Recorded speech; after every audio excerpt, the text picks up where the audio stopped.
you're a fan of the Conjuring series, you may want to check out The Painted.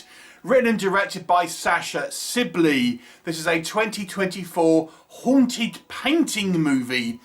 So it takes place in 1968, where a family of 5 inherits a large estate from a cousin.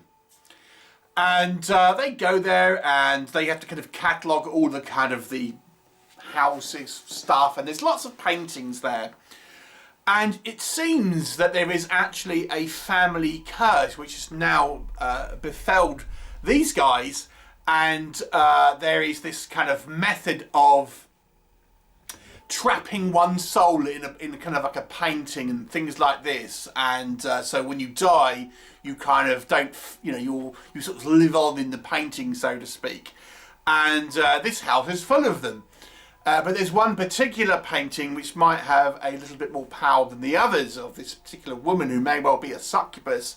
And now this family is drawn into a fight for survival as this curse takes effect. What will happen? You'll have to watch the movie and find out. So let's talk about The Painted. So there's a lot to like in this movie if you're a fan of kind of haunted house movies like The Conjuring, a film where I feel this movie is definitely trying to somewhat ape in its kind of stylings. Let's discuss specifically what I think works. Okay, on a technical element first. So I think this movie is relatively well shot. I mean, obviously it's not a massively high budget movie, but I've got to say it's proficiently made.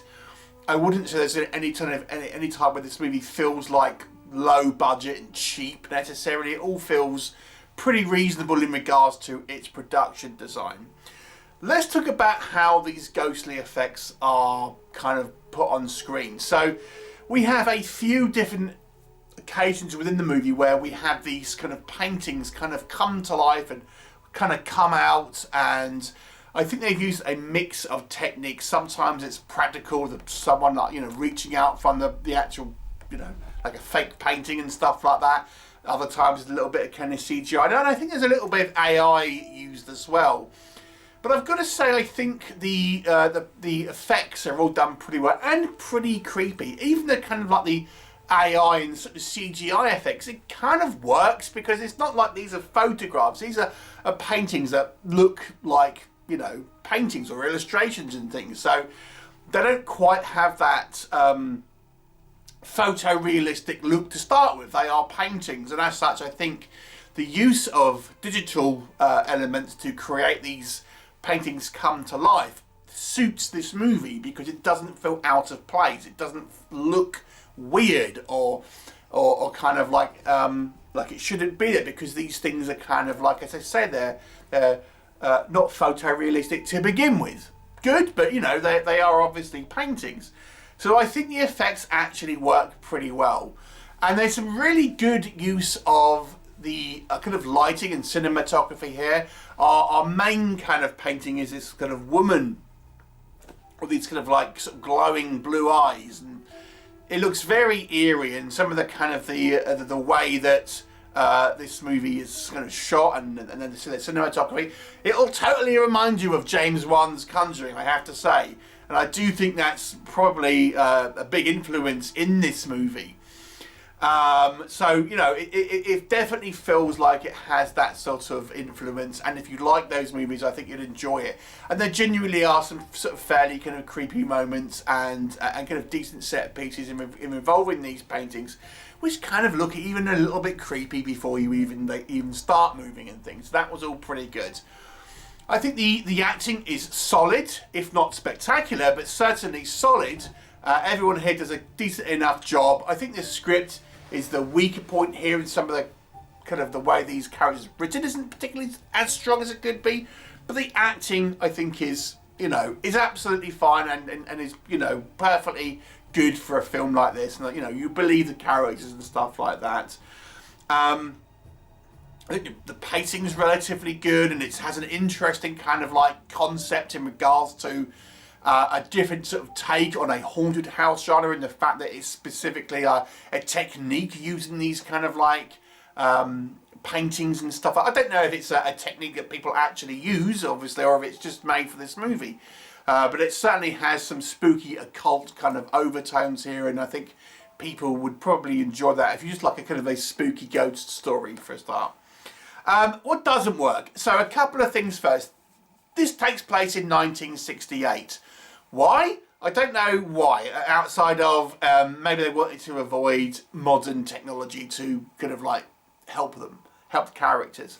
But I've got to say, I never really felt like it was 1968. I mean, that would be, you know, nearly 60 years ago at this point, and it never really felt like, you know, it was a period piece.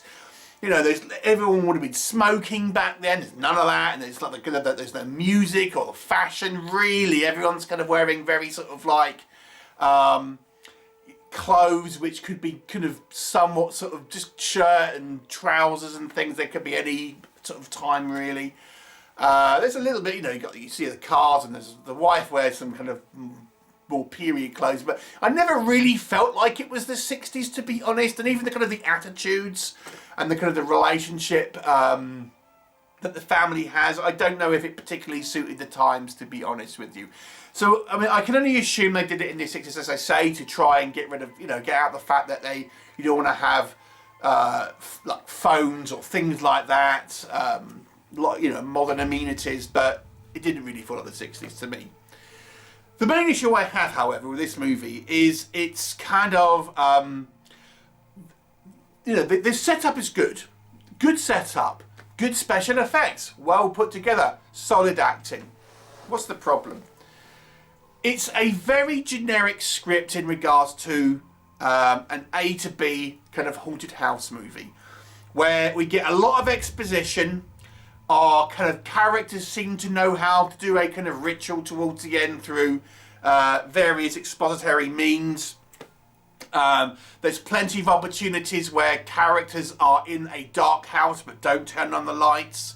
There is clearly supernatural stuff that happens in the movie where, you know, characters act scared, but they're not completely freaking out the first time they see these things, and it's kind of like, again, it's that kind of like Hollywood style reactions to you know, scary things. And I always use the example, if you think about whenever you see reaction videos to scare pranks and things, that's kind of and that's how people react, not really like these kind of movies and stuff, which I think you never really feel people are scared out of their wits and kind of like have just had some type of very, very close encounter, so to speak. You know, so it really just falls into this kind of like paint by numbers kind of sort of story, where it kind of goes from one point to another, and it's like the characters seem like more like scripted a script of a story where the writer wants the character to do certain things rather than how actual people that work. It's a critique that has been levelled at many a movie, I have to say, but it feels more obvious here because I think the movie around it is actually very, very solid. And then if you compare it to The Conjuring, I think that movie didn't feel like that. If you're talking about the original Conjuring movie, I think the characters in that felt more realistic. Their reactions were kind of more believable. That you believe them more as a family unit. That kind of how they reacted to stimuli, I think, was better done. That isn't the case here.